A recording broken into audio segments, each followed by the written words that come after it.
So we are going to discuss today on the writing skills that will help you to achieve more than 7 bands. It's a small thing. I'm not going to take the essay or something, but I'll be taking, a few things that you usually are doing while writing an essay. So I'm going to explain you what is one very important thing that you could avoid in your IELTS, so as to get 7 bands or above. This is the mistake that is committed by most of the students. And what first of all, let us understand. Let me explain you by reading these sentences. Overconsumption of fast food makes our young people overweight. As a result of our very busy modern lifestyles, people are eating convenience food on daily basis these days. Now, can anyone tell me exactly, is there any problem with these two sentences? Can anyone tell me exactly the problem in these sentences? Yes. Overconsumption of fast food makes our young people overweight. As a result of our very busy modern lifestyles, people are eating convenience food on a daily basis these days. When I talk about convenience food, you can also include fast food. For example, you don't have time to prepare food, and hence you tend to eat fast food. This is convenience food, means food prepared faster or food prepared in such a way that it doesn't take more time to prepare. Now, I would like to pose a very simple question to each and every one of you in this lecture: that is there any problem with these two sentences? Just make a wild guess. Is there any problem with these two sentences? Yes, I wish to know if there is any problem. Let me tell you, students, there is no grammatical mistake in this sentence. In these two sentences, there are no grammatical mistakes. In fact, both these sentences are perfectly right. But then, there is a problem. Now, I would like to show you the band descriptor. I hope you have seen the band descriptors of, writing. And, this is the band descriptor. If at all you want to go for 6 bands, 7 bands, 8 bands and 9 bands. And it is very important कि इसमें एक बहुत अच्छा सा point निकल के आता है, और वो है ये: in the marking criteria under task respond it says that under band 7, अगर आपको बैंड 7, अगर आप फॉर एग्जांपल 8 बैंड क्यों नहीं मिलते, आपने बहुत अच्छा लिखा, you have written very good essay, आपका एसे में ग्रामेटिकल मिस्टेक नहीं है, and you have written good vocabulary, in spite of that you are getting only 7 bands, your English is very good. तो उसमें एक बहुत अच्छा सा पॉइंट निकल के आता है, वो ये है: presence extends and supports main ideas, but there may be a tendency to overgeneralize and oblique, or supporting ideas may lack focus. So I'm not going to focus on presenting, extending and supporting main idea, या तो फिर मैं इस पे भी नहीं focus करूंगा कि supporting ideas may lack focus. हम सिर्फ और सिर्फ अंडरलाइन जो चीज है, टेंडेंसी टू ओवर जनरलाइज, उस पे ही फोकस करेंगे. Now tendency to over generalise का मतलब क्या होता है? What is tendency to over generalise? Now let's look at this sentences once again. For example, over consumption of fast food makes our young people overweight. Now this is a very generalise statement. Now आप generalise statement की बात करते हैं तो इसका मतलब ये हुआ कि सारे लोग जो फास्ट फूड खाते हैं वो ओवरवेट हो जाते हैं. मतलब यंग पीपल जो फास्ट फूड खाते हैं वो ओवरवेट हो जाते हैं. Overconsumption of fast food makes our young people overweight, but we all know that is not true for all. हमने देखा हुआ है, काफी लोग बहुत फास्ट फूड खाते हैं, उनका वजन उतना का उतना ही रहता है, in fact they are absolutely slim. और दूसरा अगर स्टेटमेंट बात करें तो as a result of our very busy modern lifestyles, people are eating convenience food on a daily basis these days. So what I have done is that I have included the entire section of people, जो शायद सही नहीं है. शायद सबकी life busy है, सबकी life modern है, लेकिन सारे लोग कन्वीनियंस फूड खाते हैं ऐसा जरूरी नहीं है. सो ऐसे केस में दोनों स्टेटमेंट्स ग्रामेटिकली सही है, but you can see that they have been over generalise. मतलब हमने ऐसे लिख दिया है जैसे कि ये पूरे सेक्शन ऑफ द सोसाइटी, पूरी दुनिया को लागू पड़ता है, जबकि ये ऐसा है नहीं. सो अगर आप ऐसे स्टेटमेंट लिखते हो, your English is fantastic, your vocab is very good, in spite of that you will not be able to get more than 7 bands. अगर आप 6 बैंड वाले हो तो उससे भी कम मिलेंगे. तो ऐसे केस में सर लिखा कैसे जाए? How you can write this type of sentences? In the sentences above, the student is essentially saying that fast food makes all our young people overweight and that everyone eats convenience food. These statements are simply not true. So, therefore, my student was overgeneralizing. इसका मतलब ये हुआ कि आप over generalise करते हो. Sir ऐसे case में कैसी लैंग्वेज लिखी जाए ताकि ऐसा ये सब पे लागू ना हो? तो इंग्लिश में बहुत अच्छे ऐसे वर्ड्स हैं जिससे आप ओवर जनरलाइज करने से रुकोगे. means you can prevent your sentence, by, from overgeneralizing. How can I avoid overgeneralizing? In order to make your written work sound more academic, you need to use that we call hedging language to avoid making general statements. Here is a look, or have a look at how I have adapted the sentences from earlier. Now, आपका ये sentence था, over consumption of fast food makes our young people overweight. तो हमने क्या कर दिया, पहला sentence, over consumption of fast food can make our young people overweight. इसका मतलब ये हुआ कि हमने ऐसे लिखा कि इससे ओवरवेट होने की संभावना है। जरूरी नहीं है कि सारे लोग ओवरवेट हो जाएंगे, लेकिन आप ओवरवेट हो सकते हो। This also becomes a more academic tone. एक मैच्योर आदमी जो लिखता है वैसा लगता है। सिर्फ ये छोटी सी चेंज करने से आपको जो अगर 6.5 बैंड आते तो 7 आ जाएंगे, क्योंकि ऐसा लगेगा कि कोई मैच्योर आदमी लिख रहा है। मैं आपको ये भी कहना चाहूंगा कि why writing is included in IITs, one of the reasons why writing is included in IITs is that when you go to countries like Canada, Australia, USA, UK, you are required to write. For example, अगर आप पढ़ाई के लिए जाते हो तो आपके last semester में पेपर्स लिखने को आएंगे। If you are going for doing a job, if you are going on a PR, then you are required to present papers. You are required to do presentations. ऐसे case में ये जो मैं आपको सिखा रहा हूँ, ये चीज सिर्फ IITs को न लागू होते हुए, this is going to be applicable to everywhere. So don't try to make too assertive sentences which basically invites problems. अगर आप ऐसा बोलोगे कि भाई इससे तो मोटा हो ही जाएगा, लेकिन ऐसा जरूरी नहीं होता। कोई अगर मोटा आदमी इतना खाने से, अगर कोई पतला आदमी इतना खाने से भी पतला ही रहा है, he might argue with you that I have been eating fast food since last 10 years and see my weight is as it used to be before 10 years. So please make sure that while making assertions you don't tend to overgeneralize. या तो फिर हम hedge language का इस्तेमाल करेंगे जैसे हमने यहाँ पे किया है। Instead of writing over consumption of fast food makes our young people overweight, I have written over consumption of fast food can make our young people overweight. दूसरा, as a result of our very busy modern lifestyles, many people are eating convenience food on daily basis these days. Just by adding many before people, हमने क्या किया कि ये जो people है उसके आगे many कर दिया है। इससे ये होता है कि ज्यादातर लोग, many का मतलब ज्यादातर लोग, लेकिन ऐसा हो भी सकता है कि इतनी मॉडर्न लाइफस्टाइल होने के बावजूद काफी लोग फिर भी अच्छा और सात्विक और हेल्दी और हाइजीनिक फूड ही खाते हो। So what we have done is, what we have just added these two words, just to make sure that I don't represent the entire section of the society. ये सिर्फ थोड़े से कम लोगों को लागू पड़ता है, या तो फिर एक हमारे पास एक विंडो है जिससे कोई हमें आर्ग्यू नहीं कर सकता। मैं आपको छोटा सा एग्जांपल मैं हर बच्चों को कहता हूँ कि अगर आप सिगरेट पीते हैं तो सिगरेट के बॉक्स पे लिखा होता है that cigarette smoking is injurious to health. It is not a head statement, ये ओवर जनरलाइज कर दिया है। Smoking can may cause cancer, दूसरा सेंटेंस होता है स्मोकिंग मे कॉज कैंसर, तो ये इसका मतलब ये कैंसर होने की संभावना है। अगर मैं ऐसा लिख दूं smoking will cause cancer, then it becomes over generalise. हो सकता है कि शायद सारे लोग जो स्मोक करते हैं उनको कैंसर हो। So whenever you are making a statement students, ये ज्यादातर इसका इस्तेमाल कहाँ पे होगा, प्रॉब्लम सॉल्यूशन ऐसे में। In a problem solution essay you are required to give solutions. Solution आप देते हो तो ऐसे वर्ड का इस्तेमाल मत कीजिए कि यही एक सॉल्यूशन है। आप ऐसे वर्ड का इस्तेमाल कर सकते हो, this may be the solution, one of the ways one can try the I suggest that. तो ऐसे वर्ड से क्या होगा कि आप सिर्फ सजेशन देते हो, आप ये बोल रहे हो कि बहुत सारे तरीके हैं, इसमें से एक तरीका है। It will make your essay look very academic, you are more likely to get a great score. For example, the addition in underline text are tiny, छोटा सा एडिशन है, but they make all the difference, ensuring the students' arguments sound more persuasive and cautious. Cautious बहुत हो जाता है, मतलब आप you are not inviting problems, you are not inviting arguments, you are basically saying in such a way that it creates problem. Yeah, Radhe, are you? Yeah, is everyone able to listen to me? Radhe is not able to listen to me.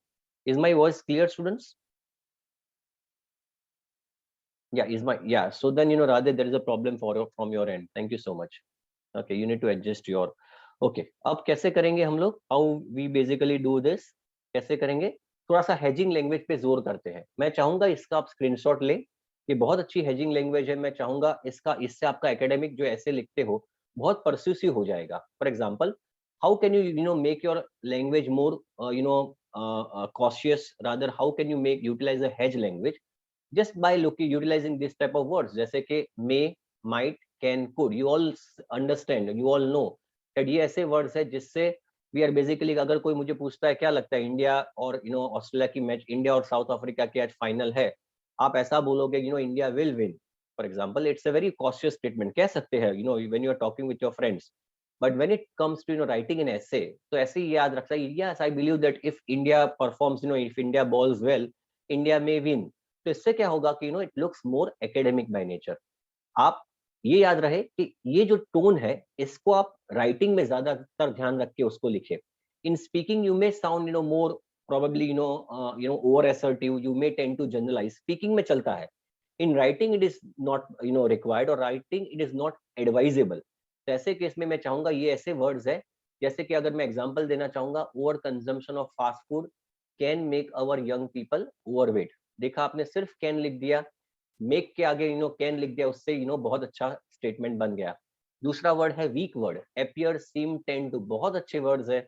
इसको आप अगर इस्तेमाल करते हो ऐसे में, when you are giving suggestion, it basically helps the examiner to understand कि ये कोई आम आदमी नहीं लिख पाएगा, ये एक सुलझा हुआ, एक समझता है जो कि भाई कॉशियस टोन को इस्तेमाल करना चाहिए, वही लिख पाएगा। You are likely to get a good score. Over consumption of fast food tends to make our young people overweight. फिर वर्ड्स, फ्रीक्वेंसी एडवर्ब्स जैसे कि often, usually, sometimes. over consumption of fast food often makes our young people overweight, rather than saying makes our young people overweight, सिर्फ addition कर दिया मैंने often का, इससे क्या हो गया, it makes my sentence more cautious। Then words like commonly, generally, possibly, probably, over consumption of fast food generally makes our young people overweight, generally। And last, in some cases, मतलब for some people, for many people, in many instances, the majority of, it can be argued that, अगर हम बात करेंगे it can be argued that, मतलब ये argue करते हैं, मैं इसको ऐसा नहीं कहता कि यही है। तो ये भी बहुत और अच्छे अच्छे वर्ड्स है, फ्रेजेस है, जो लास्ट एक्सप्रेशन है, in some cases, for some people, मतलब आई एम नॉट इंक्लूडिंग, और I am not covering the entire section of the society, I am covering majority of the section of the society, but not all. जैसे कि अगर मैं लिखता हूँ in many instances over consumption of fast food makes our young people overweight, बाद में अगर आपने इन मेनी इंस्टेंसेस कर दिया तो बाद में over consumption of fast food can make लिखने की जरूरत नहीं है। You just need to then write the statement as it is written, but क्योंकि आपने ऑलरेडी इन मेनी इंस्टेंसेस लिख दिया है। सो ये चीज का जरा गौर कीजिएगा, थोड़ा सा एडवांस है। I would want you people to utilise this type of words in your IELTS writing। Any questions that you wish to ask students? Any question that you wish to ask? I hope it is understood to you। कैसे, ये सिर्फ इसका photograph ले लीजिए, इसका screenshot ले लीजिए, and you can, I want you people to utilize this in your essay। As I have told you before, whenever you are required to give suggestion, you can utilize this type of words। For example, often, वो example में भी आप दे सकते हो।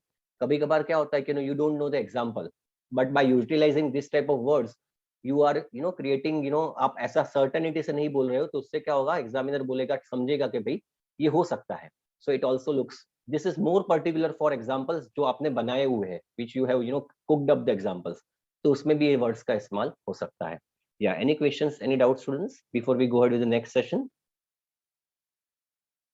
Done? Okay, fine. So let us go for a new session now। It was just wanted to take 5 minutes, 10 minutes of this session, and now be prepared for the most difficult type of IELTS writing। Yeah, let me see. How many of you have started, taken the dates of IELTS? How many of you have taken the dates of IELTS, everybody? Can you just, write in the chat box who has taken the dates in IELTS? Okay, great। So, I hope, have you gone through Cambridge 16? Cambridge 16 देखी हुई आपने? Have you gone through Cambridge 16? Cambridge 16 पढ़ी है आपने? No, not yet। So let me help you out। So I am taking a small reading, one passage of Cambridge 16, the latest IELTS Cambridge book, और उसका एक session मैं आपके सामने रख रहा हूँ। It is difficult one। मैं चाहूंगा आप नोटबुक और पेंसिल साथ में रखें। I am going to probably do the entire passage for you, and let me see whether you are able to do it or not। थोड़ा सा difficult है, लेकिन let me see। ये है आपका passage। So this is the passage, how to make wise decision। Let me tell you students, this is a Cambridge listening, reading।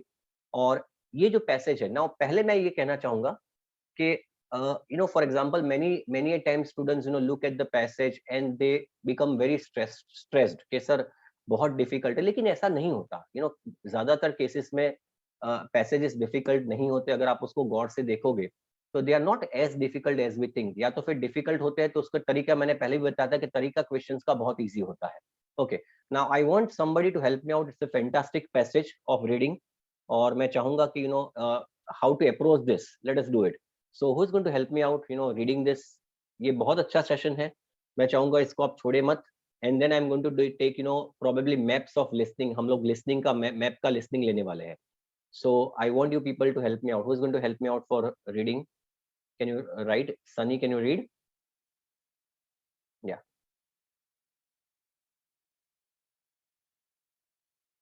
Yeah. Yeah. Is there anyone who could help me out in reading? Write in the chat box. मैं पूरा अगर reading करूंगा तो I will not be able to concentrate on explanation. So who is going to help me out? Yes. Yeah, Rahul will help me out. चलिए, Rahul, I have unmuted you. Sir, am I audible? Yeah, you are absolutely audible. So can you read the heading, my dear friend? Yes. How to make wise decisions?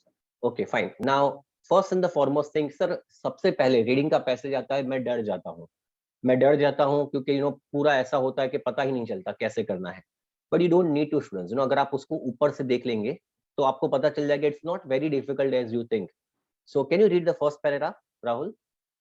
Across cultures, wisdom has been considered one of the most revered human qualities. Although the truly wise may seem few and far between, empirical research examining wisdom suggests that it isn't an exceptional trait possessed by a small handful of bearded philosophers after all. In fact, the latest studies suggest that the most of us have the ability to make wise decisions given the right context. So see, if anybody, for example, काफी जगह पे ऐसा सिखाया जाता है, in fact मैंने भी सिखाया कि you should always read the questions first. That is true, but I would want that अगर आप पहला पैराग्राफ भी पढ़ते हैं या तो फिर सारे पैराग्राफ्स का एक एक लाइन भी पढ़ते हैं, तो at least you should have the idea of what the passage is all about. There's no point reading the questions initially, before having the idea of what the paragraph is going to be all about. Now, can anyone tell me just by reading the first paragraph what exactly this I mean paragraph is going to be? ये जो पहले जो आप जो छोटा सा exercise करते हो, ये बहुत इंपॉर्टेंट एक्सरसाइज है in order to get a great score in IELTS reading. So can anyone explain me what this first paragraph is all about? I want somebody to explain me. Can Rahul, you explain me what is this? Yeah, I want somebody to explain me this paragraph. Okay, so across cultures means across cultures. आपको पता है cultures का मतलब wisdom मतलब बुद्धि. ये बुद्धि जो होती है ये एक सबसे रिवियर्ड मतलब रिस्पेक्टेड ह्यूमन क्वालिटी मानी जाती है. अगर हम अपने पास को देखेंगे तो जो बुद्धिजीवी आदमी है उसको हम लोग हर वक्त रिस्पेक्ट करते हैं. So it is considered as one of the most respected qualities. अब दूसरा सेंटेंस ये कहता है कि भले ऐसा हमने देखा हुआ है कि ये जो बुद्धि होती है सिर्फ गिने चुने दाढ़ी वाले लोगों के पास होती है, ऐसा बिल्कुल नहीं है. ये ऐसी चीज है जो सबके पास है और सब अच्छा डिसीजन ले सकते हैं अगर सही सिचुएशन है तो. आई रिपीट, ये पैराग्राफ ये कहता है कि ऐसा जरूरी नहीं है कि बुद्धि सब सिर्फ गिने चुने लोगों के पास है, बुद्धि सबके पास है. सवाल ये उठता है कि बुद्धि का उपयोग कौन सी लोकेशन कौन सी सिचुएशन में आप करते हो. तो इसी के बेसिस पे पूरा ये पैराग्राफ है. I'm not going to take the entire passage. Let me see whether you're able to, you are finding it interesting or not. और मैं इसी पैसेज पे I am now going to take the questions number 27 to 30 which is what we call as multiple choice questions. मैं चाहूंगा आपको मैं 7 to 8 minutes देता हूं and I want you people to get me the answer of 27, 28, 29, 30. ये Cambridge का latest reading है. You can expect the similar level of difficulty to come in the real examination क्योंकि ये एग्जाम में पूछा गया पेपर है. So you can expect the similar level of difficulty. So I'm giving you 6 to 7 minutes students. आप multiple choice questions करेंगे 27, 28, 29 और 30. Your time starts now.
Let me know when you're done.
Multiple choice questions always come in sequential order. So, you can expect the answers to come in sequence.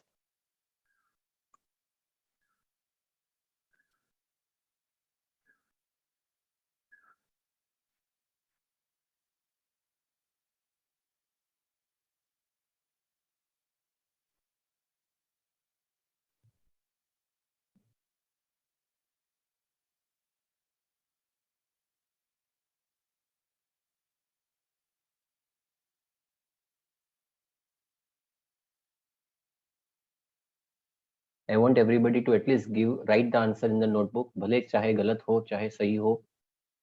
Please write.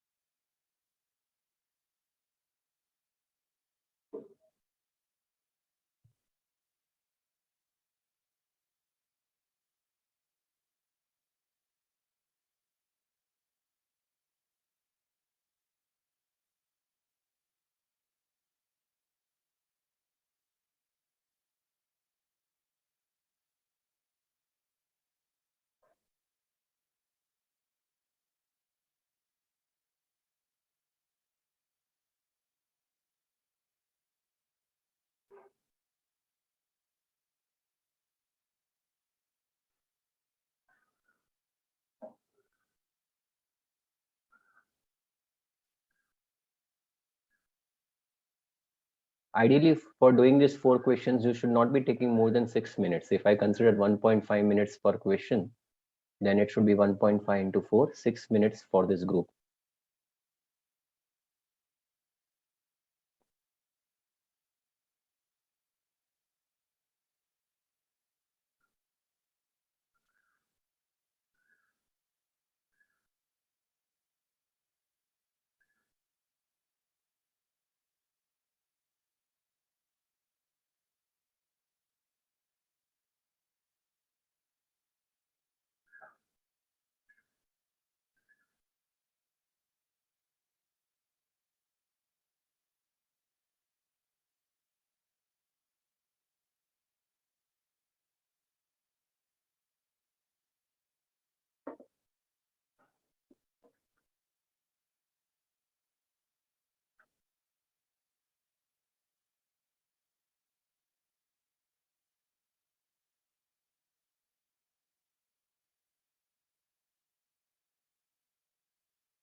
Is it fine if I check the answers now? I'll also explain, so there'll be time. Yeah, Rahul, can you unmute yourself? Yes, sir. Okay, मैं चाहूंगा सारे लोग, for example, how many minutes I gave you, Rahul? Probably 6 minutes. हो गए? Yes, sir. Around 6 minutes. Yeah, around 6 minutes. So I want everybody to now concentrate. बहुत अच्छा passage है, और मैं इसलिए भी कह रहा हूँ कि थोड़ा सा इजी, क्योंकि यहाँ पे question number 27, 29 and 30 it is very specifically mentioned that which paragraph you need to concentrate. So for let us take the question number 27. सारे लोग जरा गौर से देखें. मल्टीपल चॉइस क्वेश्चंस है, तो you can always start utilizing the process of elimination method. मतलब जब आपको लगता है कि ये आंसर तो नहीं है, उसको एलिमिनेट करते जाओ, you will be able to get the right answer faster. Okay, can you read the question 27?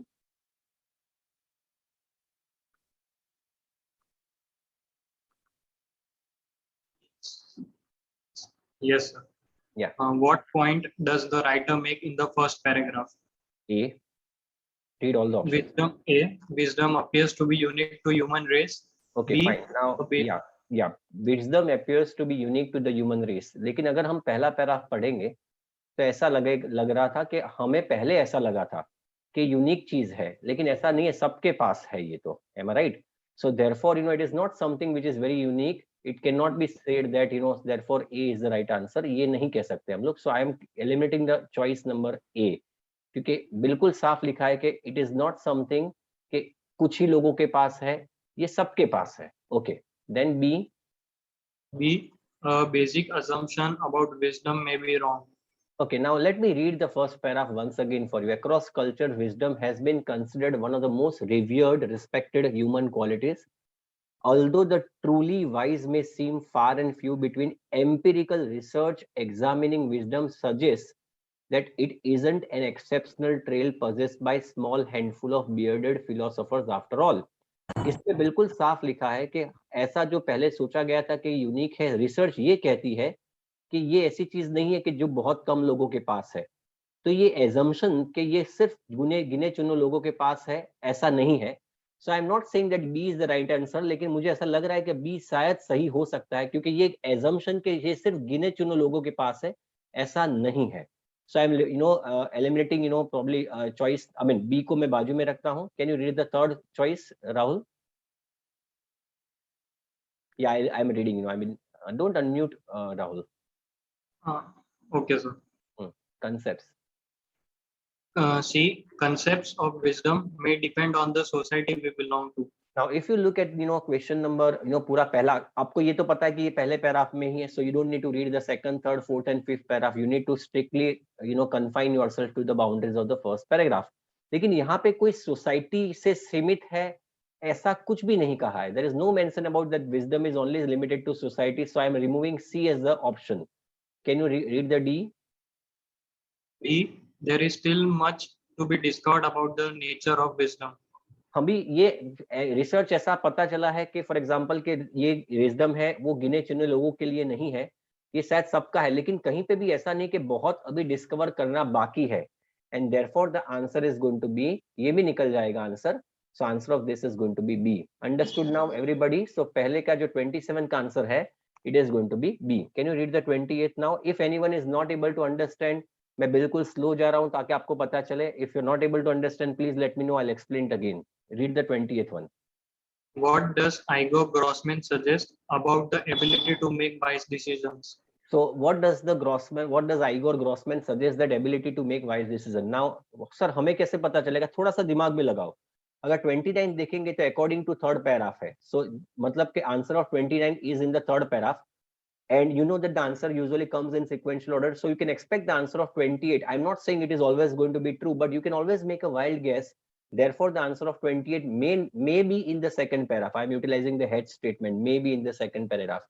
So यहाँ पे लिखा है, what does Igor Grossman suggest about the ability to make wise decisions? Now, can you read this, Rahul? It appears, It appears that experimental, situational, and cultural factors are even more powerful in shaping wisdom than previously imagined. Yes.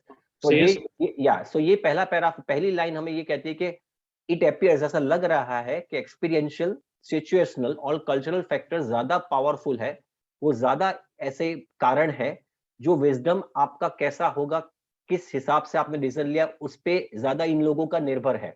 सो ये ऐसे factors है जिससे आपका wisdom निर्भर रहता है। Now let us look at the 20th one. It can vary greatly from one person to other. So this is not something which has been mentioned anywhere कि ये वेरी एक दूसरे से दूसरे पर्सन से नहीं कहा है, उन्होंने दूसरे फैक्टर से कहा है। So this cannot be right answer. Earlier research into it was based on unreliable data. There is no mention about that part. Findings है, लेकिन वो पुराना जो फाइंडिंग है वो अनरिलायबल डेटा से के ऊपर से है, ऐसा हमें पता नहीं चल रहा है। So you know we are removing this as well. So B is not the option. The importance of certain influence on it was underestimated. अगर यहाँ पे पहला सेंटेंस वापस देखेंगे तो ऐसा लिखा है, पहले सी को समझते, द इम्पोर्टेंस, दूसरा इम्पोर्टेंस ऑफ सर्टेन इन्फ्लुएंसेस जो है वो अंडर एस्टिमेट किया गया है। तो यही चीज यहाँ पे लिख के आती है पहली लाइन में कि it appears that experiential, situational and cultural factors are even more powerful in shaping wisdom than previously imagined. पहला जो सोचा गया था इससे भी ये जो फैक्टर्स है वो ज्यादा कारणभूत है विजडम के लिए। So therefore C is going to be the answer. लेकिन डी पढ़ते हैं, various branches of psychology define it according to their own criteria, इसके बारे में भी जिक्र नहीं है। So answer of 28 is going to be C. Is it clear everybody? Yes or no? Rahul, is it clear? Yes, sir. Okay, so 27 answer is B, 28 is C. Can you read the 29th one? According to the third paragraph, Grossman claims that the level of wisdom an individual shows A can be greater than they think it is. Read all the four options. B will be different in different circumstances. C may be determined by particular aspects of their personality. D should develop over time as a result of their life experiences. अगर इसको देखेंगे according to third paragraph, Grossman claims that level of wisdom and individual source, ये किस पे निर्भर करता है? तो हम तीसरा पैरा फटाफट रीड करते हैं। रीड कीजिए तीसरा para Rahul. Yes, it seems that it is not so much that some people simply possess wisdom and others lack it, but our ability to reason wisely depends on a variety of external factors. जैसे ये कहा गया है कि ऐसा जरूर नहीं कि काफी लोगों के पास विजडम है, काफी लोगों के पास नहीं है। वो लोग जब इस्तेमाल करते हैं तो आजू बाजू के जो फैक्टर्स कौन से हैं वो बहुत दारोमदार करते हैं कि आपने डिसीजन सही लिया कि नहीं। जैसे कि it is impossible to characterize through processes attributed to wisdom without considering the role of contextual factors. Because wisdom का कैरेक्टराइजेशन करना ये बगैर रोल ऑफ कॉन्टेक्चुअल मतलब सिचुएशनल फैक्टर्स को नजरअंदाज करके उसका विजडम का उसका लेना, दारोमदार लेना, वो बिल्कुल हो ही नहीं सकता। मतलब अगर वो आदमी विजडम करता है तो आजू बाजू के फैक्टर्स को भी बिल्कुल ध्यान रखना चाहिए कि उसने ठीक लिया है कि नहीं।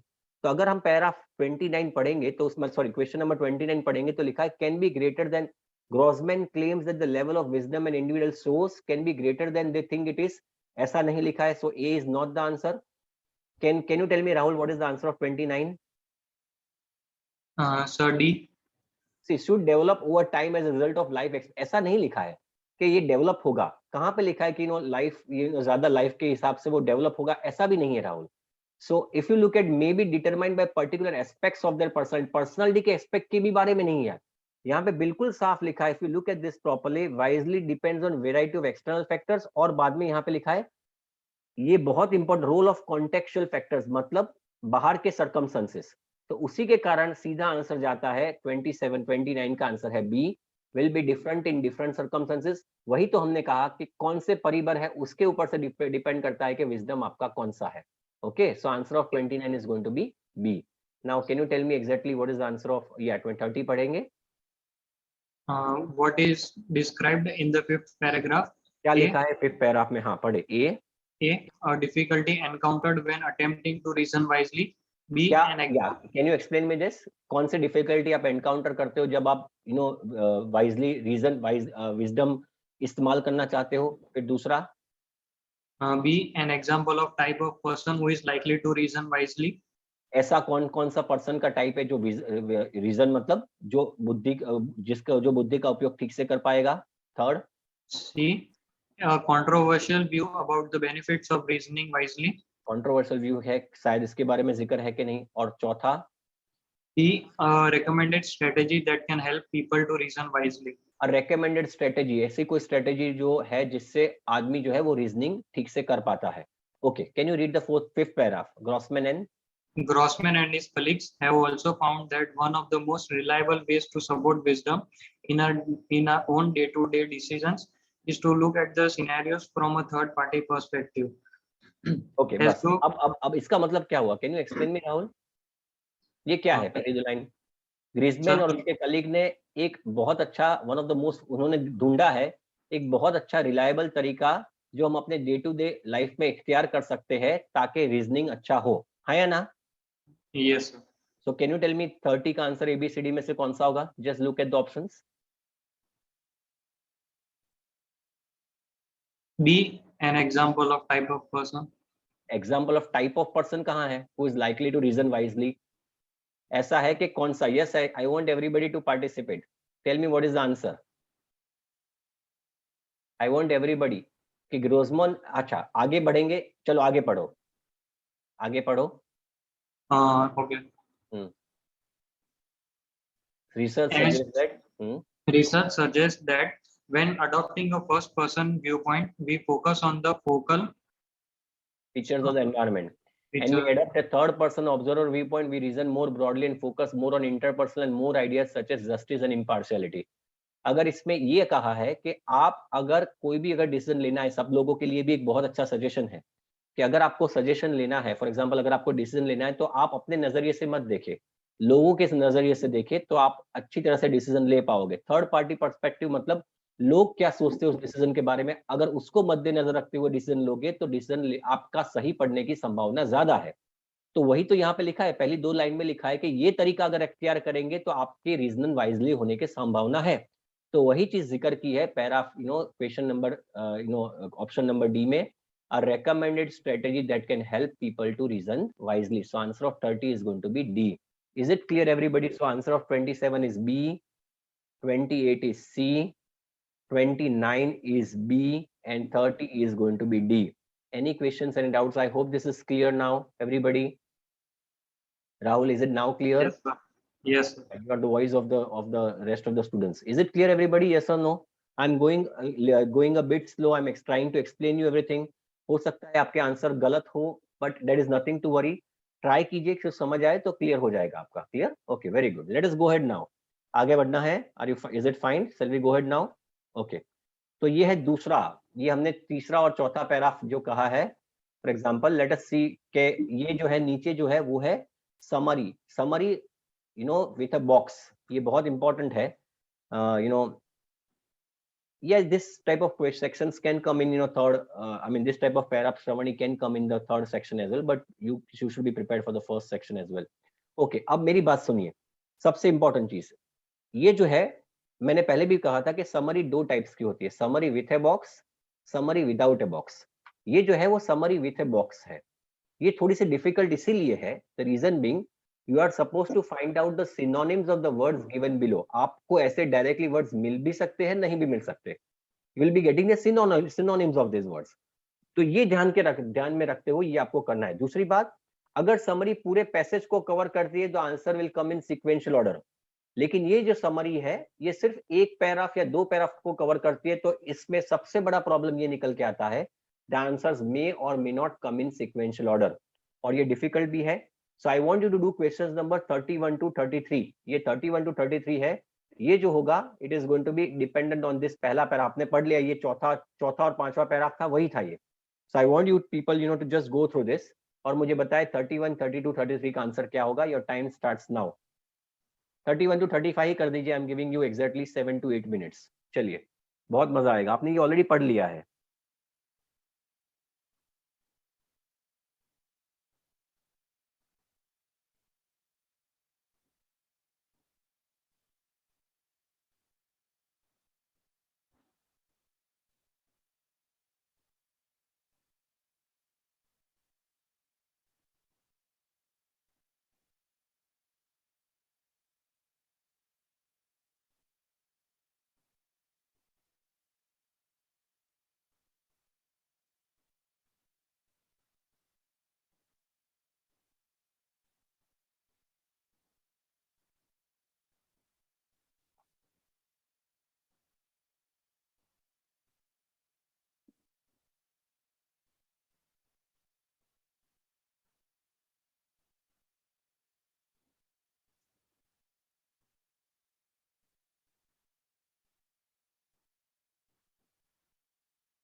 सारे आंसर्स 31 to 35 ऊपर के 2 पैराग्राफ में ही है।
Is it difficult, everybody?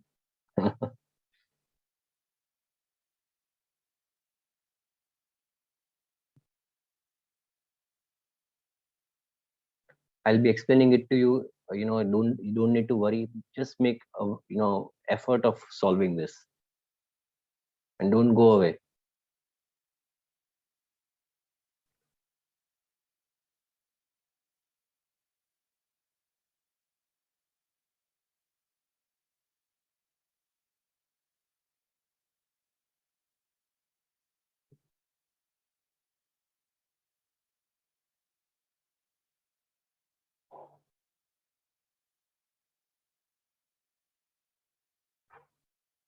Is it done?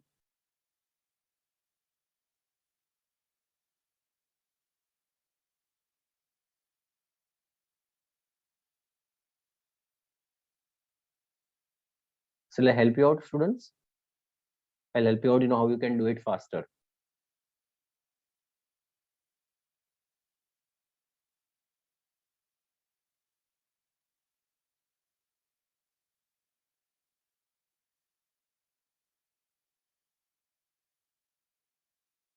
The problem with this is that most of the words are not there in the passage. So you'll have to, rely on the synonyms.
Shall I explain, students?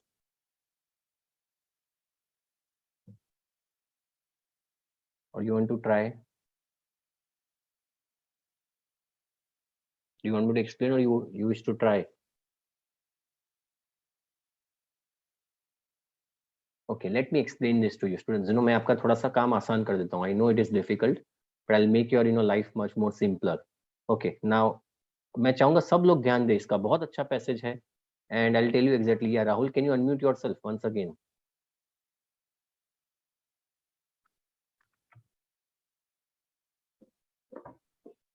So how is the paragraph, Rahul? Sorry, sir. How is the paragraph? Are you finding it difficult or easy? Yes, sir. It is little bit difficult. Yeah, it is difficult. Exactly. Now I would see first and the foremost thing. सब लोग ध्यान से देखो इसको. पहले छोटी मोटी जो गलतियां नहीं करनी है वो पहले देखते हैं. सब लोग गौर से देखें. Rahul, can you read the first line of the paragraph? Coming up with. Yes, sir. Coming up with a definition of wisdom is challenging. Go ahead. I can understand the noise will continue to come from the back. Don't worry. हाँ पढ़ो Rahul. Sir. Coming up with a definition of wisdom is challenging, but Grossman and his colleagues have identified 4 key characteristics as a part of the framework of wise reasoning. Okay, तो पहले ये समझना पड़ेगा कि 4 चीजों पे फोकस किया गया है. Am I right, everybody? Is it clear? There are 4 characteristics on which Grossman and his colleagues are concentrating on. अब वो पहला कौन सा है? So let us try to concentrate on this. तो पहला कौन सा है? Read करो. One is intellectual humility or recognition. So this is the first characteristics. I'm underlining that. Okay, then. Or recognition of the limits One is intellectual humility or recognition of the limits of our own knowledge. Can anyone explain me this? मतलब ये हमें पहले अपने अंदर modesty लानी पड़ेगी कि भाई मेरे पास भी नॉलेज की कमी हो सकती है। So you need to become modest, भाई मेरे पास सब कुछ है, मेरे पास सब दिमाग है। जब आप जब आप डिसीजन लेते हो तब की बात है। जब आप डिसीजन लेते हो तो 4 चीजों का ध्यान रखना है। नंबर 1, पहले ये समझना कि भाई मैं बुद्धि सर्वगुण संपन्न नहीं हो सकता, मेरे में भी प्रॉब्लम्स हो सकते हैं, तो ये पहला है। दूसरा, Another is appreciation of perspectives wider than the issue at hand. ये दूसरा है। 4 थे उसमें, ये दूसरा ये है कि ये अप्रिशिएट करना कि भाई हमारे साथ में दूसरे भी अलग अलग परिवार हो सकते हैं जिसके कारण डिसीजन चेंज हो सकता है। So perspective wider than the issue at hand. तीसरा, Sensitivity to the possibility of change in social reasons is also key. Exactly तीसरा जो है वो सेंसिटिविटी, मतलब ये समझना कि भाई दुनिया चेंज होती है। मतलब हमें ये समझना पड़ेगा कि जो पहले जो था हमारे दिमाग में, जो पहले 10 साल, फॉर एग्जांपल अगर आपकी अपनी बहन और भाई छोटा है, 10-15 साल आपसे छोटा है, और ये सोचते हो कि जो 15 साल पहले सही था आज भी वो सही है, ये तो नहीं कह सकते ना, क्योंकि काफी चीज चेंज होती है। तो ये समझना कि सोशल चेंज होता है। और चौथा, Along with compromise or integration of different attitudes and beliefs. और चौथा ये है कि भी दो लोगों के ओपिनियंस को और लोगों के बिलीफ्स को भी हमें रिस्पेक्ट करना पड़ेगा। ये 4 चीजों को मद्देनजर रखते अगर आप कोई डिसीजन लेते हो, then your decision is going to be good. ये 4 तरीके। तो पहले ये समझना पड़ेगा स्टूडेंट्स कि this are the 4 parameters. Now the most important thing कि सर यहाँ पे देखो क्वेश्चंस नंबर है 31, 32 और 33। ओके, नाउ पहले ये गलती करना कि चारों 4 का आंसर मुझे देना है, तो ये नहीं है। फॉर एग्जाम्पल यहाँ पे इस केस में ऐसा नहीं है। तो ये सर कैसे पता चलेगा, क्योंकि कभी कभार बच्चे ये भी सोचते हैं सर 34 वाला वो चौथा रीजन तो नहीं होगा। लेकिन अगर यहाँ पे देखे तो यहाँ पे लिखा है Grossman also believes that it is better to regard scenarios with, और यहाँ पे लिखा है Grossman and his colleagues have also found. तो ये ऑल्सो वाला दूसरा हो गया। इसका मतलब ये हुआ, यू नीड टू अंडरस्टैंड कि फॉर एग्जाम्पल कि ये जो है दिस इज एब्सोल्युटली डिफरेंट, ये 4 फैक्टर्स के बाहर का है, और यहाँ पे भी वो 4 फैक्टर्स खत्म हो जाते हैं और ये 4 फैक्टर्स के बाहर का है। सो दैट मीन्स आपके जो 4 फैक्टर्स है ये इन तीनों में ही होंगे, 31, 32, 33। और इसका मतलब ये हो कि चौथा फैक्टर उन्होंने दिया है। Are you getting Rahul what I am trying to explain everybody? Yes, sir. Are you getting what I'm everybody? Is it clear what I'm trying to explain? Yes or no? Write in the chat box what I'm trying to explain. मैं ये सोच रहा हूँ क्योंकि अगर आप चौथा 34 का यहाँ पे ढूंढने की कोशिश करेंगे तो it will be a wastage of time students. Okay, अब आप सोचोगे कि सर 3 फैक्टर्स ही मुझे ढूंढने हैं यहाँ पे 31, 32, 33। तो सर इसका मतलब ये हो गया कौन सा फैक्टर है जो दिया गया है। तो यहाँ पे देखिए अगर गौर करेंगे तो another key characteristic is being aware of the likelihood of alterations in the way that people relate to each other. ये क्या फैक्टर दिया गया है। अब आप ढूंढो उसमें से 4 में से कौन सा फैक्टर दिया गया है, देखो तो। Can you help me out? Another key characteristic is being aware of the, क्योंकि 31, 32, 33 आपको 3 फैक्टर लिखने हैं, चौथा फैक्टर दिया है और वो चौथा फैक्टर ये है, another key characteristic is being aware of the likelihood of alterations in the way that people relate to each other. तो can you tell me exactly what is going to be the, कौन सा factor दिया है इसमें से राहुल, कौन सी line में वाला फैक्टर, पहला, दूसरा, तीसरा या चौथा? चौथा, along with compromise or integration. ठीक से देखो, कैन एनीवन टेल मी कौन सा फैक्टर दिया गया है already? Very good, third one is given. देखो थर्ड वन जो है यहाँ पे sensitivity to the possibility of change in social relations, वही चीज तो दिया है। Another key characteristics being aware of the likely alterations with which the people relate to each other. तो मतलब तीसरा फैक्टर दिया गया है। Are you getting the point Rahul now? Yes, sir. So you need to find out 31, 32 and 33। मतलब आपको पहला, दूसरा और चौथा फैक्टर के बारे में ही लिखना है। ये अगर दिमाग में नहीं घुसोगे तो क्या होगा, 34, 35 में आप चौथा फैक्टर लिखोगे, it will be a utter wastage of time. Understood everybody? Okay, fine. Now let us try to take the one. Now read this. Igor. Igor Grossman and colleagues have established 4 characteristics which enable us to make the wise decisions. It is important to have a certain degree of dash regarding to the extent of our knowledge. Certain degree of dash regarding the extent of our knowledge. हमारे knowledge के बारे में हमारे पास certain degree of dash होना चाहिए। तो यहाँ पे देखो तो क्या है, वन इज इंटेलेक्चुअल ह्यूमिलिटी और recognition of the limits of our knowledge. मतलब हमें ये ह्यूमिलिटी होनी चाहिए हमारे में, एक वो होना चाहिए कि भाई हमारे पास भी नॉलेज शायद सब नहीं हो सकता। तो can you tell me ABCDFGH और I में से ऐसा कौन सा वर्ड है जो ये चीज को बयां करता है? Can anyone help me out students? हमारे पास भी नॉलेज कम हो सकता है, इस चीज को मानना। हमारे पास भी नॉलेज कम हो सकता है उस चीज को मानना। टेल मी, मतलब क्या होगा आंसर? देखिए, yes I am getting very nice answers everybody, very good. So answer of this is going to be D. D answer होगा। मॉडेस्टी, मॉडेस्टी मतलब इस चीज को एहसास करना कि भाई मैं सर्वगुण संपन्न नहीं हूं। तो answer of 31 is going to be D. अब देखते हैं दूसरा। वापस पढ़ो, आगे पढ़ो। And and regarding the extent of our knowledge and ये take 31 का into एक पहला पॉइंट कवर हो गया अब। और पहला और तीसरा खत्म हो गया क्योंकि तीसरा ऑलरेडी गिवन है। अब हमें दूसरा और चौथा यहाँ पे लिखना है। अब दूसरा है and to take into account dash which may not be the same as our own. दूसरों लोगों We के should ओपिनियन को भी, हाँ, दूसरे लोगों के ओपिनियन को भी नजरअंदाज करना है। पर ये कौन सा फैक्टर हुआ, दूसरा या चौथा? शांति से देखो, आपको देखो परेशान कर दिया इन लोगों ने। ये चौथा फैक्टर होगा। ये चौथा देखा लिखा है ना, along with compromise and integration of different attitudes and believes. तो बताओ मुझे कौन सा होगा आंसर 32 का? तो दूसरे के ओपिनियन को भी नजर मतलब ध्यान में रखना, उनको भी रिस्पेक्ट देना। तो दूसरा दूसरे के इंटीग्रेशन, इसका मतलब क्या? What is the answer of this? दूसरे के व्यू, तो उसका व्यू नहीं, दूसरे के opinions. For example you are talking about account of take into account opinions which में नॉट, और यहाँ पे लिखा है different attitudes and believes. Now Shravani, you have written right view, but view नहीं है, वो सिंगुलर है। और यहाँ पे अगर गौर करोगे तो डिफरेंट एटीट्यूड्स एंड बिलीव्स मतलब प्लूरल में है। And therefore view although looks proper is not the right answer. उसी के कारण इसके आंसर है उसका opinion. So answer of 30 second is going to be A. Is it getting clear?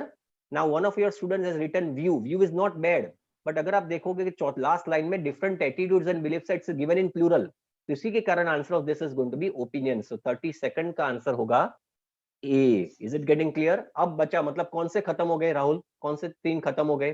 पहला खत्म हो गया, यस, देन four. चौथा खत्म हो गया, और तीसरा तो ऑलरेडी गिवन था। अब कौन सा बाकी रहा? Second, हाँ, तो सेकंड हुआ। तो वी शुड, अब आगे पढ़ो, we should also be we should also be able to take a broad dash of any situation. Situation, desk of any situation. तो अब बताओ मुझे 33 का आंसर क्या होगा? अब Broad बताओ view. 33 का आंसर क्या होगा? सो आंसर ऑफ 33 क्या होगा? वापस देखो, ठीक से देखो। Under appreciation of border perspective वाइडेड, हाँ, सेंसिटिव, फिर कौन सा रहा? हाँ, yes, what is the answer? So answer यहाँ पे होगा 33 का आंसर होगा ऐसी सिचुएशन जो हमारे की भी बात, लोगों की सिचुएशन को भी नजर में रखना पड़ेगा। Answer of that is going to be C. So 33 का आंसर होगा C, it is going to be view. So let me tell you, 31 का आंसर है D, 32 is A and 33 is C. Now let us move on to the second paragraph. आगे पढ़ो। Grossman and his colleagues, पढ़ो आगे। Grossman and his colleagues have also found that one of the most reliable ways to support wisdom in a day-to-day decision is to look at scenarios from a third-party perspective, as though giving advice or to a friend. Researchers suggest that when adopting a first-person viewpoint, we focus on the focal features of the environment, and when we adopt a third-person observer viewpoint, we reason more broadly and focus more on the interpersonal and हाँ, ठीक है। तो यहाँ पे लिखा है कि जब हम डिसीजन लेते हैं तो फर्स्ट पर्सन के हिसाब से मत देखो, तीसरा आदमी जो सोचता है उसके बारे में सोचोगे, वो क्या सोचता है डिसीजन के बारे में, तब जाके आप डिसीजन ठीक ले पाओगे। सो यहाँ पे लिखा है Grossman also believes that it is better to regard scenarios with days. तो उसके लिए बताओ दूसरे लोगों के लिए हिसाब से देखना मतलब क्या होगा answer? Can you tell me A to I में से क्या आंसर होगा? What is going to be the answer? I want everybody to participate. दूसरे लोगों के नजरिए से देखना, दूसरे लोगों की तरफ से देखना, उसके लिए बेहतर से बेहतर वर्ड कौन सा? आप ऑप्शंस निकालते जाओ तो भी आंसर क्लियर हो जाएगा। Yes, what is the answer? Everybody निकालो दूसरे के नजरिए से।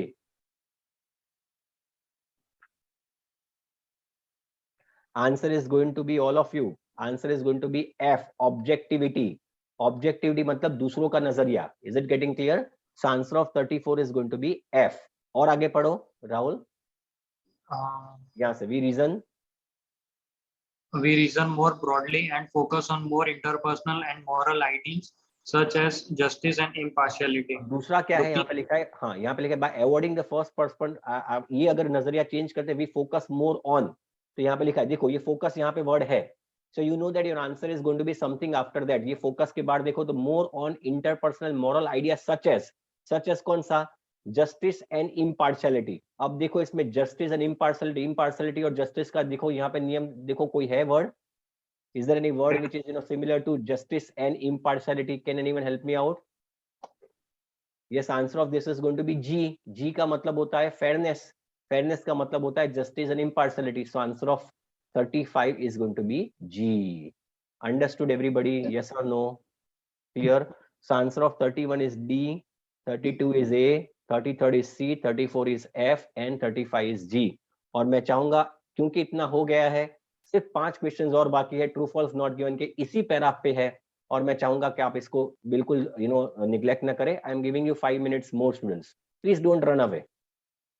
5 मिनट्स मोर, फटाफट कर लेते हैं। अब आपको पूरा पैसेज पता चल गया है, it becomes very easy now to get the answer. चलो 36 टू, हमने एक ही पैराग्राफ किया है, we have done only one passage. ये पैसेज आपको रियलिटी चेक करवाएगा। जो बच्चे मेहनत नहीं करते, you can expect similar type of level to come in the examination. हर रोज एक एक रीडिंग करो घर पे जाके, कैम्ब्रिज के आपके पास ऑलरेडी पड़े हुए हैं, ऑनलाइन में आपको दिए गए हैं, you can download them and you can go through it. Anyway let us concentrate on this one. फटाफट कीजिए, 5 मिनट्स, 5-7 मिनट्स। ये दूसरा पैराग्राफ, दूसरा पेज है।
बहुत इजी है ये जो कोई ट्रू फॉल्स नॉट गिवन है, बहुत इजी है।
2 मिनट ज्यादा, बस जल्दी से।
Okay, shall we check the answers, everybody? Now,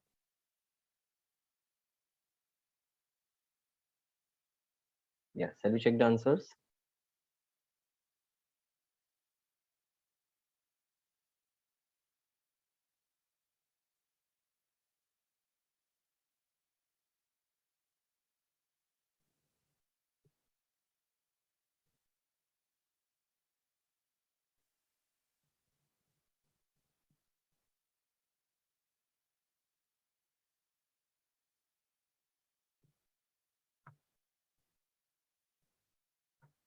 इतना सन्नाटा क्यों है भाई?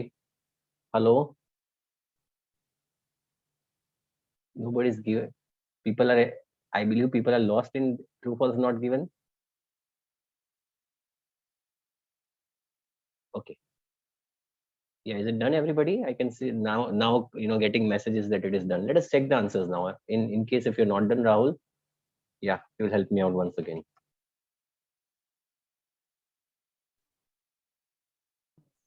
Yeah. Have you done Yes. have you yourself done? No, sir. It's still remaining. Okay. How many questions are remaining? All 5 or 1 or 2? Three, three are remaining. Okay. Okay, let me help you out, students. So मैं साथ में करते जाएंगे और मैं समझाता भी जाऊंगा. I hope that is clear to everybody. Read करो question. Students participating in the job prospects experiment could choose one of the two perspectives to take. Okay तो पहले ये समझना पड़ेगा, देखो कहाँ पे है, यहाँ पे स्कैनिंग और स्कीमिंग दोनों काम लगेंगे. स्टूडेंट्स पार्टिसिपेटिंग तो यहाँ पे जिक्र है. So can you read this? I am just marking the students were. The students were instructed to imagine their career either as if you were a distant observer or before your own eyes as if you were right there. Participants in the group assigned to the distant observer role displayed more wisdom-related reasoning, intellectual humility, and recognition of change than did participants in the control group. पहले तो मैं ये कहना चाहूंगा, ये है क्या, दो एक्सपीरियंस हुए हैं यहाँ पे. एक तो बच्चों पे, स्टूडेंट्स पे, और इकोनॉमिक रिसेशन में उनको बोला गया कि भाई आपका रवैया क्या है. फॉर एग्जांपल, तो जो लोग फॉर एग्जांपल ऐसा सोच के जिन्होंने डिसीजन लिया कि मैं खुद इसमें इन्वॉल्व हूँ, और जिन लोगों ने बाहर से अगर ये चीज होती है तो उसके हिसाब से डिसीजन लिया, तो ऐसा देखा गया कि जो बाहर से डिसीजन लिया गया वो ज्यादा अच्छा डिसीजन था इन कंपैरिजन टू जो अपने आप को इस सिचुएशन में डाल के डिसीजन लिया गया उससे। दूसरा उन्होंने एग्जांपल दिया कपल के बारे में, इन्होंने किया रिलेशनशिप, जो लोग लॉन्ग टर्म रोमांटिक रिलेशनशिप में थे, तो जो जिस कपल ने अपने ही नजरिए से देखना चालू किया तो वो लोग डिसीजन ठीक से नहीं दे पाए in comparison to a couple जो दूर से दूसरों के नजरिए से डिसीजन लेने का कहा था। तो ये पूरा पैसेज जो है ये उसी पे है कि अगर आप दूसरों के नजरिए से देखोगे तो ज्यादा आप अच्छा डिसीजन ले पाओगे in comparison to assuming yourself in the same situation. अब बात आती है 36 की। Students participating in the job prospect experiment could choose one or two perspectives to take. लेकिन अगर यहाँ पे गौर करेंगे तो यहाँ पे बिल्कुल लिखा है कि participants in the group were assigned, दो में से उनको एक असाइन किया गया था। बच्चों को ये ये नहीं दिया गया था ऑप्शन कि भी आप ये सिलेक्ट करो या ये सिलेक्ट करो। हाँ, दोनों में से किसी एक को ही, मतलब एक बच्चे को एक ही चीज दी गई थी, बट उनके पास ये फैसिलिटी नहीं थी कि वो सिलेक्ट कर पाए, उनको तो असाइन ही किया गया था। तो ये कहना कि student participating job prospect experiment could choose, तो काफी लोगों ने इसका आंसर ट्रू दिया होगा, क्योंकि यहाँ पे लिखा है स्टूडेंट्स वेर इंस्ट्रक्टेड कि वो लोग चूज करते, ऐसा भी नहीं है। काफी लोगों ने ऐसा दिया होगा नॉट गिवन, क्योंकि सर ये तो हमें पता नहीं है कि उनको इंस्ट्रक्ट किया गया, लेकिन यहाँ पे पूरा दिया हुआ है कि दे वर असाइन्ड, उनको दिया गया था role. So that means the answer of 36 is going to be false. Is it clear everybody? ना यहाँ पे होगा true, ना यहाँ पे होगा not given. The answer is going to be false because they were assigned. They were not given the permission. They were not given the authority to select. भाई वो distant observer से करना चाहेंगे या फिर अपने आंखों में से देखना चाहेंगे, ऐसा उनके पास ऑप्शन नहीं था, and therefore the answer is of 36 is going to be false. पढ़िए 37 Rahul ji. Participants in the couple's experiment were aware that they were taking part in study about wise reasoning. वो अवेयर थे कि ये वाइज रीजनिंग का study है, लेकिन अगर ये पैराग्राफ अगर हम पढ़ेंगे तो कहीं पे भी उसका जिक्र नहीं है कि वो अवेयर थे या नहीं थे, उनको इंस्ट्रक्ट किया गया था for example, but whether they were aware और not is not given. So therefore the answer of 37 is going to be not given. Understood everybody? Rahul understood? Yes. क्या वो ये जो सर्वे में थे वो ठीक है, लेकिन क्या ये सर्वे वाइज रीजनिंग के बारे में था कि नहीं था, उसके बारे में कोई क्लैरिटी नहीं है। वो सर्वे में थे वो ठीक है, उनको पता होगा, लेकिन ये वाइज रीजनिंग का सर्वे था ये उनको पता नहीं है। Therefore the answer of 37 is going to be not given. 38 पढ़े। In the couple's experiments, the length of the couple's relationship had an impact on the results. या उसका क्या आंसर होगा Rahul ji? Can anyone tell me what is the answer of this one everybody? 38 का answer length of couple relationship वो impact करता है result पे कि भाई वो कौन सा रिजल्ट है। Yes, can anyone right in the chat box उसका आंसर क्या होगा लेंथ ऑफ रिलेशनशिप के बारे में, और क्या होगा इसके? यस, कहाँ लिखा है दीपक जी ऐसा कि लेंथ ऑफ रिलेशनशिप के बारे में फॉर एग्जांपल उससे इनके रिलेशनशिप पे इंपैक्ट होगा। लॉन्ग टर्म रोमांटिक रिलेशनशिप है, लेकिन क्या ये लंबा रिलेशनशिप जितना लंबा है उससे इस पे इफेक्ट होगा, उसके बारे में कहीं नहीं मेंशन है। Answer of that is going to be not given. 39 In both experiments, the participants who looked at the situation from a more detached viewpoint tended to be wise decision. हाँ, तो क्या है इसका आंसर? क्या होगा राहुल? पहले समझाओ मुझे 39 का क्वेश्चन क्या है। इन बोथ एक्सपेरिमेंट्स पढ़ो वापस। In both experiments, the participants who looked at the situation from a more detached viewpoint tended to make wiser decisions. इसका मतलब क्या हुआ पहले समझाओ। जो लोग अपनी सिचुएशन से दूर होकर डिसीजन लिया वो अच्छा डिसीजन ले पाए दोनों एक्सपेरिमेंट में। अब बताओ। Yes everybody? Yes, what is the answer? ये मैंने पूरा समझा दिया है आप लोगों को। इसका आंसर होगा ट्रू। दोनों में यही तो है कि जो लोगों ने अपने आप को छोड़ के बाहर से डिसीजन लिया वो लोग दोनों ग्रुप में अच्छा डिसीजन ले पाए। Yes or no Rahul? Now answer of 39 is going to be true. अब 40 पढ़े। Grossman believes that a person's wisdom is determined by their intelligence to only a very limited extent. Okay, पहले इसका समझाने की कोशिश कीजिए Rahul ji. Grossman believes that a person wisdom is determined by their intelligence. कोई किसी का भी विजडम मतलब डिसीजन मेकिंग एबिलिटी उनके इंटेलिजेंस से निर्भर करती है, वो बहुत कम मात्रा में सीमित है। मतलब टेक्निकली स्पीकिंग आपकी इंटेलिजेंस और आपका विजडम बहुत कम रिलेटेड है। ऐसा जरूरी नहीं कि आपकी इंटेलिजेंस ज्यादा होगी तो आपका विजडम भी ज्यादा होगा, इन दोनों में बहुत कम रिलेशनशिप है। ये चीज कहाँ पे लिखी है? Read the last para, first 2 lines. We might associate wisdom with intelligence or particular personality traits, but research shows only a small positive relationship between बस इसका आंसर आ गया. हाँ, बस अब मुझे बताओ क्या आंसर होगा इसका. I want you people, I have already marked the answer for you. Yes, what is the answer? Write in the chat box. Write in the chat box what is the answer. शांति से. Question ये कहता है कि आपका intelligence और आपकी decision making ability में बहुत कम रिलेशनशिप है. जरूरी नहीं है कि आपकी इंटेलिजेंस अच्छी होगी तो आप डिसीजन भी अच्छा ले पाओगे. और अगर हम लास्ट पैराग्राफ पढ़ेंगे तो पहली 2 लाइन में भी यही लिखा है कि research shows a small positive relationship. अगर पॉजिटिव रिलेशनशिप ज्यादा होता तो बात अलग थी, लेकिन बहुत कम पॉजिटिव रिलेशनशिप है आपके विजडम में और आपके इंटेलिजेंस में. तो ये चीज निकल के आती है. इसका मतलब answer of this is going to be true. Is it getting clear और not now? Understood? So answer of 36 is false, 37 is not given, 38 is not given, 39 is true, and 40 is also true. I hope you enjoyed. I hope I have not spoiled your Sunday, students, by giving you a tougher passage. Rahul? No, sir. Okay. Now one more thing, for example, before you people leave, मैं एक छोटा सा और session लेना चाहूंगा. अगर आप साथ में हो तो I would like to take a small session. First of all, I would like to ask you a question that I hope you enjoyed. For example, yeah, you want to take a screenshot. Sir, I want to take a screenshot of page 1. या you want to take a screenshot. आप इसका screenshot ले सकते हो students. Let me अगर आपको वापस refer करना है इसको तो स्क्रीनशॉट लीजिए और जाइएगा मत. मैं और एक चीज लेने वाला हूँ. इसका स्क्रीनशॉट ले लीजिए. Take a screenshot in case if you want to refer this. ले लिया तो मुझे बताया, मैं आगे बढ़ूं.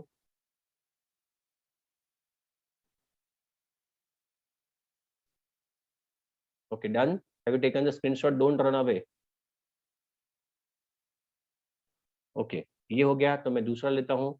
ये बहुत अच्छा था, इसका आप स्क्रीनशॉट ले लीजिए. बहुत अच्छा है ये प्रैक्टिस के लिए. This is very good. Questions number 31 to 35.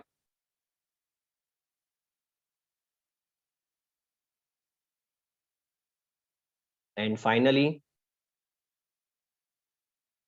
the last one, questions number 36 to 40.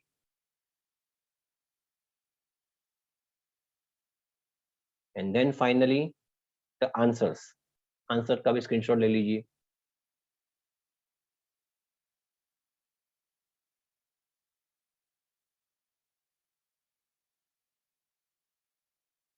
Taken the screenshot. बहुत अच्छा पैसेज था. और आप एक्सपेक्ट कीजिए कि फॉर एग्जांपल ये आपको प्रिपेयर करना पड़ेगा अपने आप को इस लेवल के पैसेजेस को करने के लिए. Taken. Okay, one more thing, I wish to tell you. I just would like to take a small opinion from you. Is it fine if I take lectures on Sunday instead of Monday? Everybody, I can take more. I mean, a prolonged lecture. For example, because Saturday को क्या होता है, we are always hard pressed for time.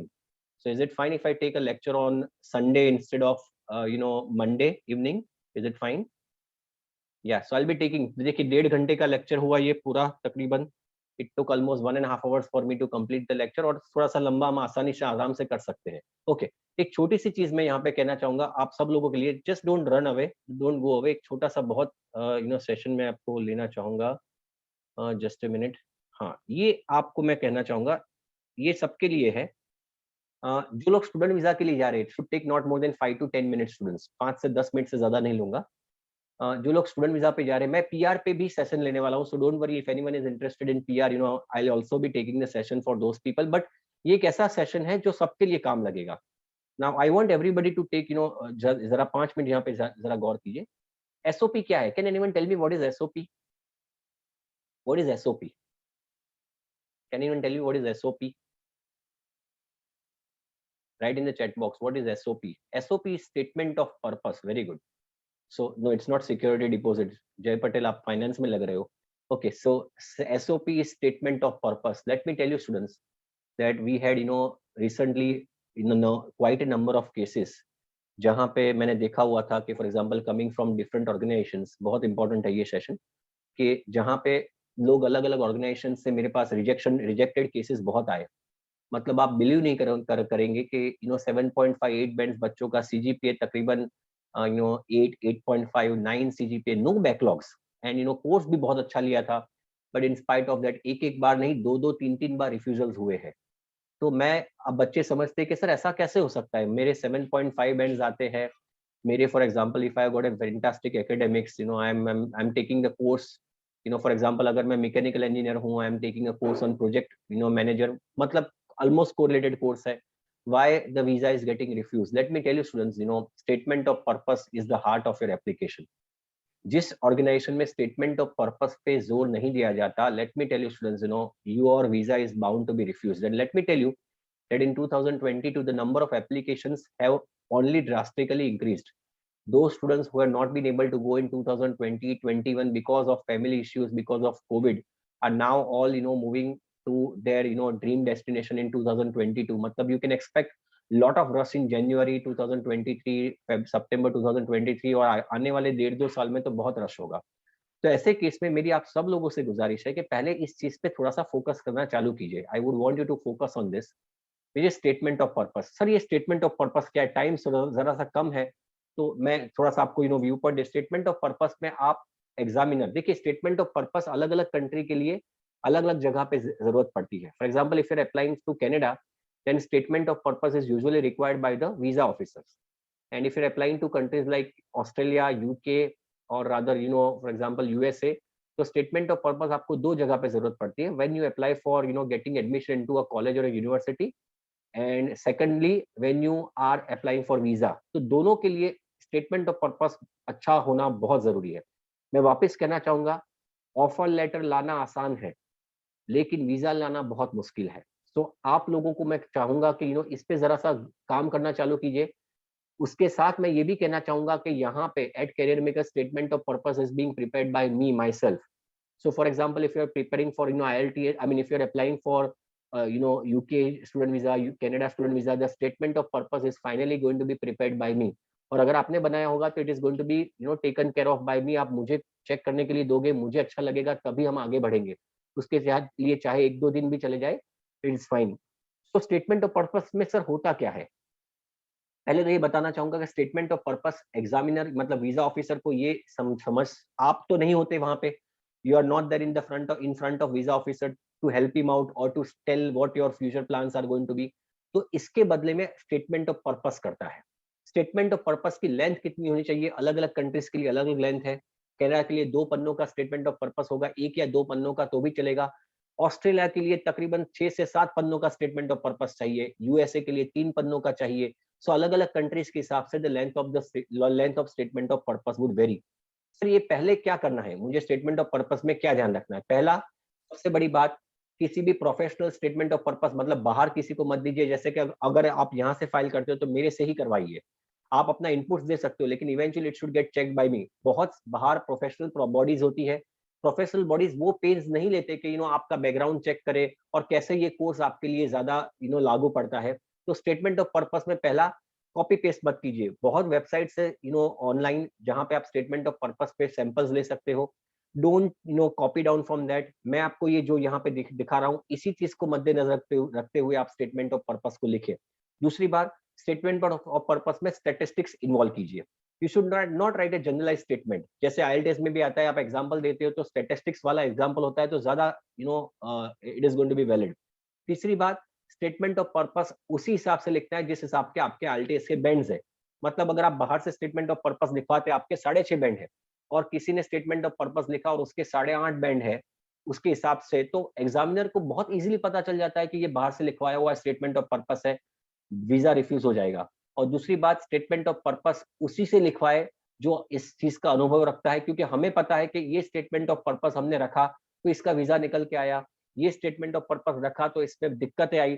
So with the experience that we have got, we know exactly what the visa officer wants in a statement of purpose. Sir statement of purpose में क्या होता है, ये जरा सा जल्दी से focus करेंगे।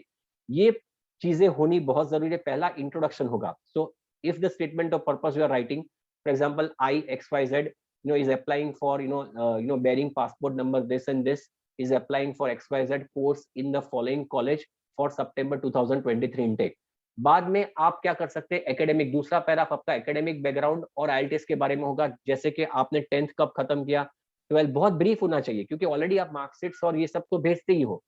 And therefore it should not be too long, just a small paragraph 10th में किया 12th में, और जहां पे आपके अच्छे सीजीपीए है उसको आप ब्राइट कर सकते हो, बोल्ड कर सकते हो कि सर इसमें मेरे ज्यादा है, just to make give the examiner a small glance कि आपका एकेडमिक बैकग्राउंड कैसा है।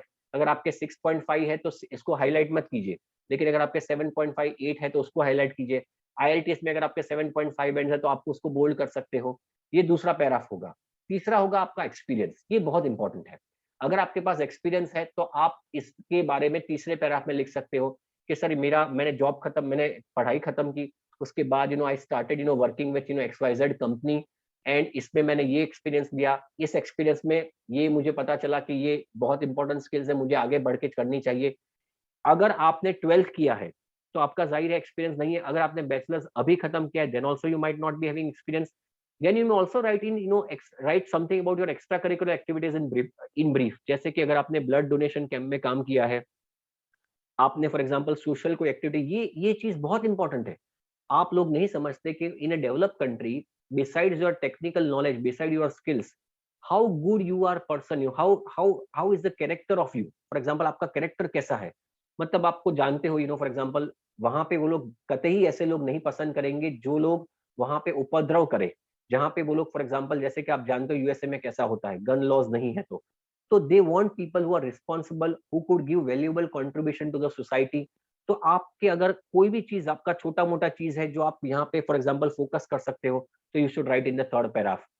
सबसे important paragraph, reason for your interest in the course, ये सबसे बड़ा पैराग्राफ है। ये ऐसा पैराग्राफ है जहां पे आप ये कहोगे कि ये कोर्स मैं क्यों लेना चाहता हूँ, how this course is going to help me out in my professional career. ये सारी चीज इसमें होगी। ये प्रोग्राम के बारे में हम लोग ये चाहेंगे कि आप उस प्रोग्राम में वेबसाइट पे देखो, कोर्सेस में देखो। देखो यहाँ पे बच्चे कंफ्यूज हो जाते हैं, सर कोर्सेज का मतलब क्या होता है, कोर्सेज का मतलब सब्जेक्ट्स। सो यहाँ पे जो सब्जेक्ट्स कहते हैं हम उनको, वहां पे उसको कोर्सेज कहा जाएगा। सो अगर आप यूनिवर्सिटी की वेबसाइट पे देखोगे तो कोर्सेज देखो, तो आप ये मत समझना कि ये कोर्सेज क्या है। कोर्सेज का मतलब आपने फॉर एग्जाम्पल जो भी आपकी डिग्री है मास्टर्स इन कंप्यूटर साइंस, तो उसमें अगर कोर्सेज देखोगे तो कोर्सेज का मतलब first semester, second semester, third और फोर्थ सेमेस्टर में कौन से सब्जेक्ट्स आपको पढ़ाए जाएंगे वो लिखा होता है। तो आप उसके अंदर देखिए, you just need to go through that and you need to find out unique courses के ये कोर्सेज ऐसे हैं जो शायद इंडिया में नहीं है, तो ये कोर्सेज मैं करूंगा तो मेरे इससे फॉर एग्जांपल प्रोफेशनल करियर ज्यादा अच्छा इजाफा होगा। Then why you are selecting this country, तो आप इसमें ये पांचवें पैराग्राफ में ये लिखोगे आप कि भी ये मैं कंट्री क्यों सिलेक्ट कर रहा हूँ। मेरे पास यूएसए, अगर आप यूएसए जाना चाहते हो तो मेरे पास कनाडा का ऑप्शन है, ऑस्ट्रेलिया का ऑप्शन है, तो मैं क्यों जाना चाहूंगा। तो आप इसमें 4-5 फैक्टर्स जो निकल के आते हैं वो ये लिख सकते हो कि भाई वेलकमिंग एटमोस्फियर है, क्लाइमेट कंड्यूसिव है, रेपुटेशन बहुत अच्छी है उसकी, वर्क परमिट के ऑप्शन है, ये भी लिख सकते हो। You don't need to hide, सब लोग जानते हैं कि आप वर्क परमिट मिलती है तो उसी के लिए जाते हो, तो आप कह सकते हो कि यहाँ पे मुझे अपॉर्चुनिटी मिलती है कि फॉर एग्जाम्पल कि मैं वहां पे जाके फॉर एग्जाम्पल काम करूं, मैं इंटरनेशनल एक्सपोजर ले सकूं। लेकिन याद रहे at the end of the day आपको यही लिखना है कि आप वापस आओगे। आप एक साल शायद मैं जॉब करूंगा लेकिन eventually I am not going to settle over there, you are going to come back. क्योंकि वीजा का रिजेक्शन का एक कारण ये भी है कि आप वापस नहीं आओगे। तो ये आपको सामने से नहीं कहना है कि सर मैं यहाँ पे वहां पे फॉर एग्जाम्पल काम करूंगा और काम करने के बाद पीआर के लिए अप्लाई करूंगा और बाद में सिटीजन बन जाऊंगा, ये आप नहीं करोगे। आप ये कर सकते हो for example that if I have got a work permit option, I'll try to work for probably 6 to 12 months, take international exposure, जो मैं इंडिया में आऊंगा तो वापस मुझे फायदा होगा उसका। Then you need to talk about why you have selected this university, इसके बारे में थोड़ा सा उसके लिए आप कह सकते हो लोकेशन अच्छा है, उसका रैंकिंग अच्छा है, ग्रेजुएट एम्प्लॉयमेंट रेशियो अच्छा है। और सारे बच्चे ये कभी जिक्र नहीं करते, हमारे इंडियंस के लिए रिक्रिएशनल फैसिलिटीज का तो कोई मायने ही नहीं रखता। लेकिन आप लिख सकते हो कि ये कॉलेज है, उसके आजू बाजू काफी एंटरटेनमेंट के स्पॉट्स हैं, आप सिर्फ पढ़ाई करने नहीं जाते, आप एक अच्छा कंट्री एक्सप्लोर भी तो करने जाते हो। So you also need to write that there are lot of options available for recreation.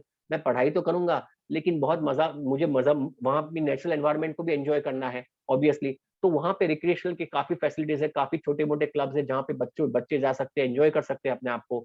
और ये भी लिख सकते हो कि इसमें फॉर एग्जाम्पल ये यूनिवर्सिटी का रैंकिंग कैसा है, ये भी आप लिख सकते हो।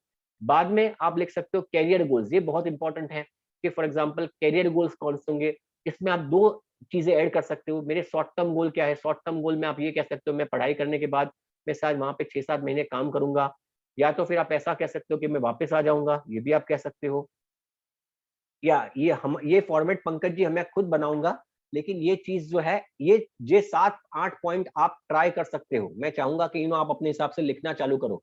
Eventually if you are getting file done through career makers, मैं ही हेल्प करूंगा आपको, लेकिन पहले थोड़ा आप तो रिसर्च करें। इससे मेरा काम भी थोड़ा सा आसान हो जाएगा, टेक्निकल चीज आप ऐड कर पाओगे।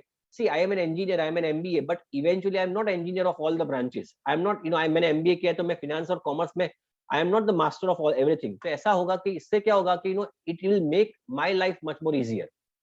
पीआर के लिए ये जरूरी नहीं है Jayashree ji, so you don't need to worry about that part. लेकिन ये स्टेटमेंट ऑफ पर्पस बहुत इंपॉर्टेंट है। फॉर एग्जांपल पीआर में भी एक आध दो स्टेट्स में ऐसे आता है जहां पे आपको लिखना होता है कि मैं क्यों वहां पे जाके, how I am going to help to the economy over there. तो ये अगर आपने स्किल्स डेवलप की होगी तो सब जगह काम लगेगा। लॉन्ग टर्म गोल्स में आप ये लिख सकते हो कि मैं 5 के 10 साल के बाद मैं अपने आप को कहाँ पे देखना पसंद करूंगा। आप ये लिख सकते हो कि I see myself working as an CEO in one of the reputed firms of India. या तो फिर मैं अपने आप को एंटरप्रेन्योर के नजरिए से देखना चाहूंगा, मैं एंटरप्रेन्योर अपने आप को देखता हूँ 10 साल के बाद। तो कैरियर गोल्स में आप लॉन्ग टर्म और शॉर्ट टर्म गोल्स के बारे में लिख सकते हो। और finally you need to write conclusion. Body paragraph में हाँ, फिनेंस के बारे में आप लिख सकते हो छोटा सा पैराग्राफ कि भाई मेरा फाइनेंस जो है मेरी फैमिली सपोर्ट कर रही है। तो एक छोटा सा पैराग्राफ, ज्यादा नहीं, छोटा सा पैराग्राफ आप लिख सकते हो फिनेंस के बारे में। अगेन फिनेंस के बारे में जो लिखना है वो अलग अलग कंट्रीज के हिसाब से अलग अलग चेंज होगा।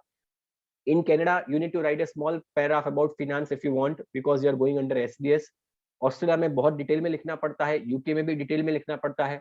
और बाद में लास्ट जो पैराग्राफ होगा is going to be concluding paragraph, जहां पे आप वीजा ऑफिसर को ये कहते हो कि thanks for spending your valuable time, आपने मेरा एसओपी देखा, हम आपके we are expressing your gratitude towards that, and we hope that we are hoping for a positive outcome. तो ये 8 चीजें आपको लिखनी पड़ेगी। मैं आपको वापस कहना चाहूंगा, वापस इसको आप देख सकते हो। पहला जो होगा, so the first thing that you are going to write is going to be your introduction. फिर दूसरा academic background and IELTS, professional experience and इसी ऑर्डर में आपको लिखना है। एक्स्ट्रा करिकुलर एक्टिविटीज चौथा होगा, सबसे important, your future, I mean why you are selecting this program, then reasons of selecting this country, reasons of choosing this university, और बाद में कैरियर गोल्स। ये भी बहुत इंपॉर्टेंट पैराग्राफ है, फ्यूचर प्लान जिसको हम कहेंगे, क्या आप फ्यूचर में क्या करना चाहोगे। फिनेंस के बारे में एक छोटा paragraph, and finally about the conclusion. So these are 8 things that you should not miss, when you are writing an SOP. Very fantastic, SOP will eventually lead to the, approval of visa. एक अच्छा SOP 100% visa दिलाएगा आपको। मैं चाहूंगा इस पे किसके बारे में थोड़ा सा फोकस कीजिए। और अगर फर्ज करो, फॉर एग्जांपल कोई आपको SOP चेक करने के लिए देता है, तो ये 8 चीज होना बहुत जरूरी है। उसके लिए रिसर्च भी करना पड़ेगा आपको। You can not right SOP just by कॉपिंग and pasting. मैंने पहले भी कहा था, ऑफर लेटर लाना और वीजा की फाइल रखना आसान है, वीजा लाना वो मुश्किल है। उसी के लिए SOP is probably one of the most important things in you getting a visa or not. Any questions, any doubt students? It is almost 12:45 होने को आए हैं, so I am concluding the lecture. 1 घंटे 45 मिनट लेक्चर चला। I hope you enjoy the session students. So I'm just ending the session now. So thanks for be on Sunday. Thank you students. I hope you enjoyed the session. Yeah, iska recording bhi hoga, so you can take the recording as well. And next time onwards, probably I'll take the session on Sunday. Is it fine, everybody? We can take a session on Sunday.